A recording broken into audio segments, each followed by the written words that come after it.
Dan semoga Allah subhanahu wa ta'ala menghancurkan sehancur-hancurnya para pelaku pembantaian 6 syuhada pengawal kami dan yang memerintahkannya, serta para aktor intelektualnya juga yang merestuinya, dan semua yang terlibat dalam pembantaian sadis dan brutal tersebut secara langsung maupun tidak langsung. Allahumma dammirhum tadmira waqtulhum badada wala tughadir minhum ahada ya qawi ya matin ya muntaqim amin ya rabbal alamin. Allahu Akbar, Allahu Akbar. Al Godi, sekarang ada warnanya loh, baju koko habaib.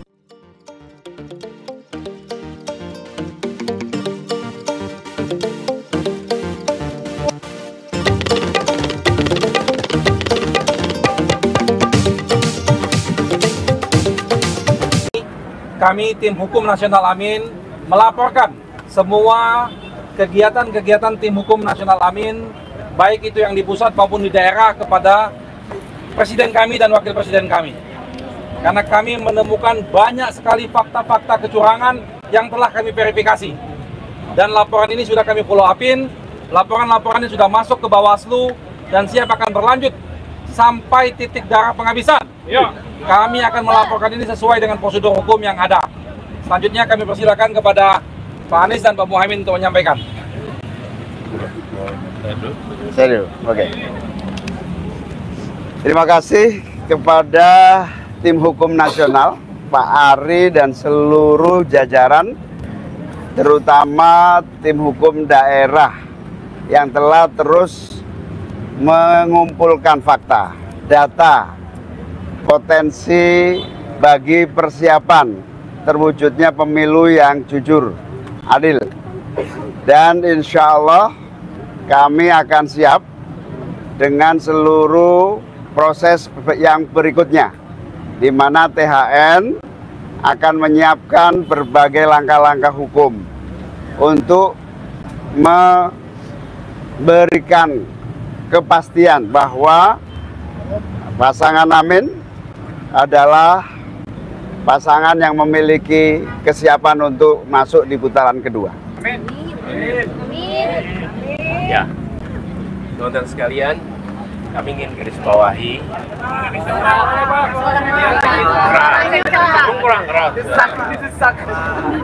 Kurang keras ini. Cukup. Satu volume lagi. Ini teman-teman, saya ingin tegaskan kepada semua bahwa pemilihan umum harus dijaga integritasnya.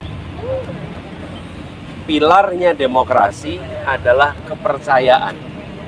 Dan saudara, kami tidak mau gegabah. Tidak ada di hari pertama, hari kedua deklarasi kecurangan ini kecurangan. Tidak, kami tidak mau gegabah. Karena kami ingin menghormati rakyat Indonesia, dengan rakyat Indonesia mendapatkan informasi yang akurat, yang matang, yang sudah terverifikasi.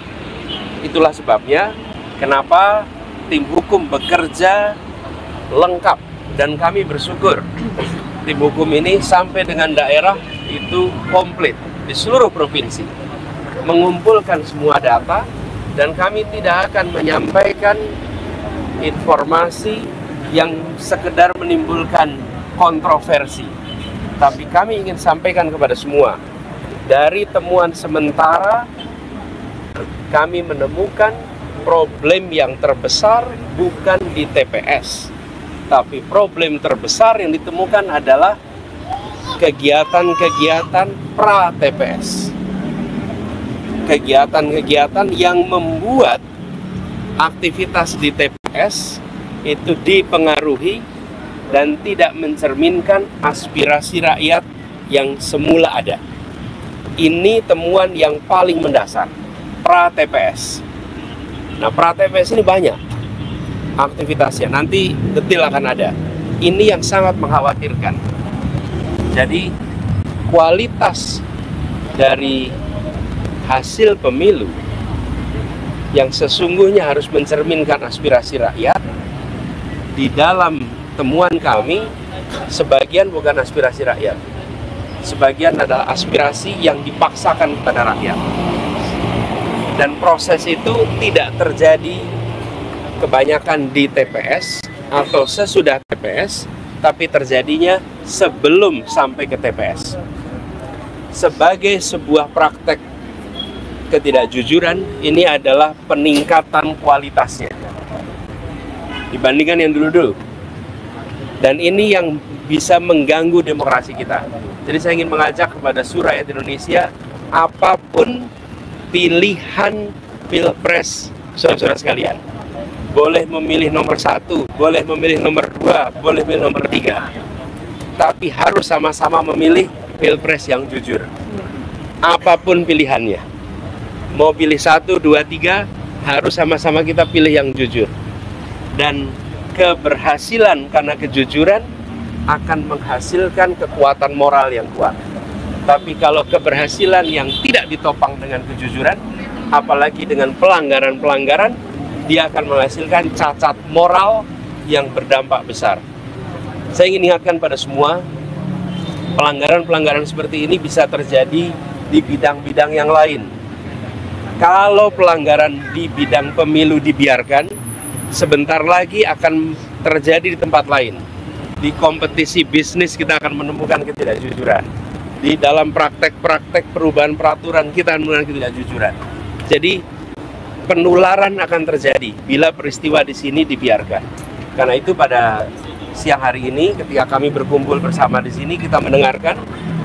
Nanti sesudah semuanya lengkap, pada waktunya tentu akan ada langkah berikutnya. Tapi sekali lagi saya ingin sampaikan, kami tidak gegabah, kami tidak akan menyampaikan informasi sekedar membuat kontroversi, karena kami ingin menghadirkan hasil pemilu pilpres yang berkualitas, yang penuh dengan nilai kejujuran. Itu yang bisa saya sampaikan. Pak Aris, ini kan kepercayaan langkah konkretnya, apakah sudah ada komunikasi juga dengan KN03? Jadi saya sampaikan tadi, kami tidak ingin separuh-separuh, biar tuntas semua. Sekarang proses pengumpulan sedang jalan terus. Pak Anies, ini kan kepercayaan publik terhadap KPU, Bawaslu dan juga MK ini mulai berkurang. Nantinya ketika masalah ini dibawa ke MK, seberapa yakin keputusan nantinya itu akan adil, begitu Pak Anies? Kita tunggu nanti. Yang jelas bagi kami sekarang, kami ingin agar semua informasi yang terkumpul terverifikasi, solid, dan kami minta kepada semua jajaran aparat pemerintah, jangan ada yang mengintimidasi mereka-mereka yang mau bersaksi. Ya. Karena kita sudah menemukan di lapangan, mereka yang menemukan praktek-praktek penyimpangan itu mengalami intimidasi, mengalami ketakutan, padahal ini negeri yang merdeka, jangan sampai itu terjadi.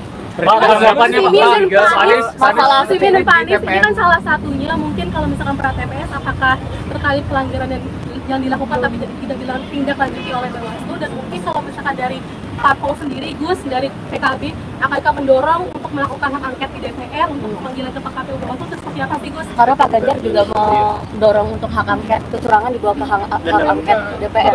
Terus gimana? Ya, gini, ketika kita mendengar akan dilakukan, kami melihat itu ada inisiatif yang baik. Dan ketika Pak Ganjar menyampaikan keinginan untuk melakukan angket itu, fraksi PDI Perjuangan adalah fraksi yang terbesar. Kami yakin bahwa koalisi perubahan, Partai Nasdem, Partai PKB, Partai PKS akan siap untuk bersama-sama. Jadi siap, saya memandang dengan adanya inisiatif angket, proses di DPR bisa berjalan. Kami siap dengan data-datanya, dan di bawah kepemimpinan fraksi terbesar, maka proses DPR bisa berjalan. Saya yakin Partai Koalisi Perubahan siap untuk menjadi bagian dari itu. Berarti dalam waktu dekat ada planning buat bertemu Pak Ganjar dan 03 nggak Pak Anies? Nanti kita kabarin. Ada komunikasi sebelumnya? Fraksi di PKB dikerahkan. Ya, udah dijawab sama Mas Anies. 3 partai solid. 3 partai solid. PKB juga siap berarti yang membawa ini ke... 3 partai solid, bukan hanya PKB. Anies, tanggapannya Pak Surya Paloh bertemu Pak Jokowi. Begini, saya ingin sampaikan bahwa kita semua ini solid, tidak ada yang berubah. Ya, Anies Muhaimin jalan terus bersama. Kita ini bekerja intensif tiap hari terus. Memang tidak selamanya muncul di media, karena memang bukan hari kampanye. Kalau hari kampanye memang kita ada kegiatan-kegiatan kampanye terbuka. Tapi pertemuan-pertemuan jalan terus. Lalu partai koalisi solid sesolid-solidnya. Jadi jangan khawatir, kita jalan terus bersama. Berarti pertemuan Maka itu belum dikomunikasikan kepada koalisi? Gini, kalau pertemuan-pertemuan itu terjadi biasa aja. Menurut saya gini, kalau pertemuan itu kedengaran media 2-3 hari sesudahnya, nah itu baru serius. Pak Anies, Tapi kalau belum kejadian sudah rame, nah itu berarti tontonan aja ini. Pak Anies tadi pidato Anda terakhir pas malam pencoblosan itu tetap berada perubahan yang disampaikan oleh Pak Anies, sementara Gus Muhaimin tidak ada kata kami begitu, sehingga itu dianalisis oleh banyak orang. Mas Anies bilang kami kok, kami itu berdua. Saya. Ya sudah, kami ada di jalan perubahan. Bilangin saya, terus saya juga, terus kami. Ya. Oke, saya terus di jalan perubahan. Saya terus di jalan perubahan. Kami terus di jalan perubahan. Bertemu dengan Pak Surya Paloh bersama juga dengan Gus Imin di The Plaza itu membahas apa, Pak? Apakah ada pembahasan terkait dengan koalisi ini dan langkah ke depan? Memang koalisi perubahan itu solid dan ketemu Terus menerus. Jadi Pak dengan Ketua Partai PKB Gus Imin, Ketua Partai Nasdem Pak Surya Paloh, Presiden PKS Pak Saiku, kita ketemu dan membahas langkah-langkah dan kita solid. Karena itu saya bisa sampaikan, ketika inisiatif hak angket itu dilakukan, maka 3 partai ini siap ikut, dan PDI Perjuangan sebagai fraksi terbesar menginisiasi ini. Saya yakin 3-tiganya akan dukung. Ini kan di Jawa Timur perolehan suara Pilpres Amin itu kan hampir di posisi buncit. Namun di PKB itu sendiri justru melesat. Itu penjelasannya bagaimana, Gus? Jangan disimpulkan. Kita sedang proses sampai tunggu nanti di hasil akhir. Gus Imin, kalau kemarin ini sampai sengketa pemilu saja atau setelahnya juga, karena PKB rekam jejaknya tidak pernah ada di luar pemerintahan gitu. Apakah siap untuk menjadi oposisi? Bentar. Sebelum ini ya. Ini KPU belum memutuskan siapa pemenang. Anda jangan ikut-ikutan. Mau kemana? Kak Amir, ya. Artinya apa? Artinya kita tunggu. Loh, kalau kita yang menang, kita ada di jalur pemerintahan. Mas Anies, ini 01 kan berpulang besar untuk putaran kedua. Sejauh mana? Jadi gini, kami melihat praktek-praktek tekanan, imbalan, pra TPS ini yang berpotensi menjadi permasalahan. Bila tidak ada praktek itu, maka belum tentu ini satu putaran. Inilah yang harus dijaga sama-sama. Nah, tapi karena praktek-praktek begini itu tidak mudah untuk dibuktikan, teman-teman. Karena itu saya ingin mengajak pada semua, pemilih 1, pemilih 2, pemilih 3. Pilihan capresnya, cawapresnya boleh beda. Tapi pilihan pilpres jujur harus sama. Artinya tanggal 15 kemarin sepakat 3 parpol ini mendukung untuk tetap berada pada perubahan begitu, Pak? Ya, nggak ada perubahan. Tapi kemarin Pak Jokowi sempat menyatakan bahwa pertemuan dengan Pak Surya Paloh ini terkait dengan koalisi mereka di dalam di 2019. Ya, ini sebenarnya Pak Jokowi juga sudah menghubungi Caimin belum untuk bertemu gitu, karena kami juga di dalam. Belum. Ya, tanggapannya gimana Pak? Diajak Karena Pak Jokowi Mana undangannya mana? Kalau misalnya Undangannya mana? pertemuan dengan Pak Surya Paloh ada jembatan politik Tanggapannya gimana Pak Gus? Ya mana? Mana undangannya mana? Pak Anies ini kan beberapa pimpinan negara telah mengucapkan selamat kepada Bapak Prabowo. Nah, mengingat belum ada real time, melihat ucapan selamat itu tanggapannya bagaimana Pak? Menurut saya semuanya harus tunggu sampai kepada seluruh perhitungan ini selesai, dan hormati KPU karena penyelenggaranya adalah KPU. Apalagi seperti saya katakan tadi, problematika yang kami temukan itu bukan problematika di TPS. Karena itu kalau lihat angka TPS ya segitu, isunya adalah apa yang terjadi pra TPS. Jadi teman-teman itu bisa 3, karena pilihan, karena tekanan, karena imbalan. Nah, kita ingin mencoblos itu karena pilihan, bukan karena tekanan, bukan karena imbalan. Balik lagi Pak Anies, kemarin pertemuan dengan Pak Jokowi dari sama Pak Surya Paloh itu membahasnya kan. Saya mau teruskan dulu, Fir. Saya ingin sampaikan terima kasih kepada seluruh relawan tim hukum yang sedang bekerja. Teruskan bekerja. Perjalanan kita masih panjang. Dan kepada semua yang memilih 01, kami sampaikan terima kasih. Kenapa? Karena pemilih 01 bukan hanya memilih, tapi tahan tekanan dan tabah dengan imbalan. Mereka tetap memilih 01. Saya ingin garis bawah ini. Ini adalah sebuah keseriusan. Tetap memilih 01 di tengah adanya tekanan dan di tengah guyuran imbalan. Ini adalah satu ketabahan yang luar biasa. Karena itu pada semua yang memilih 01, kami akan jaga amanatnya. Kami akan terus berjuang bersama. Dan seluruh relawan, semua aktivis partai, baik Nasdem, PKS, kemudian PKB, mari kita terus jaga soliditas, jaga semangat, kita jalan terus ke depan. Ya, Pak Anies kemarin dari pertemuan Pak Surya Paloh dengan Pak Jokowi, Pak Anies tanggapannya. Mobilnya di mana? Urgensi apa, Pak Anies? Apa urgensinya, Pak? Pak Anies sedikit, Pak. Pak Anies, Pak Jokowi bilang, ya ini pertemuan yang sangat penting melihat dengan kepentingan negara kita. Urgensinya seperti apa? Tanggapannya sedikit. Seurgensi itu Pak Anies.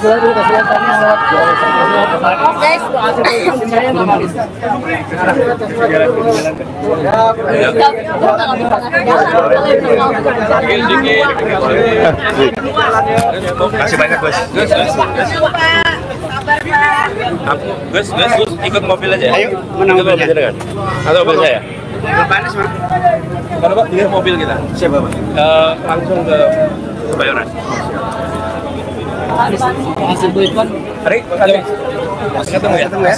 makasih banget sih. Kawal terus TSM-nya. Siap. Panis mic-nya boleh Panis.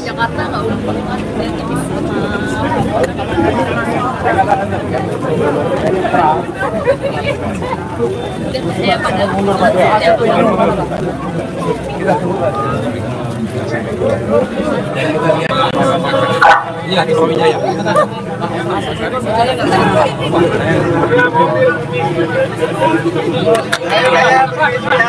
Bismillahirrahmanirrahim guys, sekarang ada babe rolen, babe roti molen. Roti ini dibuat yang pasti rasanya enak ya, ada 3 rasa. Nih, ada pisang keju, ada tape keju, ada pisang coklat. Ini dibuat tanpa bahan pengawet dan melayani pesanan-pesanan kalian yang seputaran Jabodetabek, bisa buat nemenin ngopi, buat acara-acara boleh. Dan ini karena gue paling suka pisang keju, nih gue dulu yang nyoba nih. Nih dia tuh kayak crunchy gitu depannya tuh.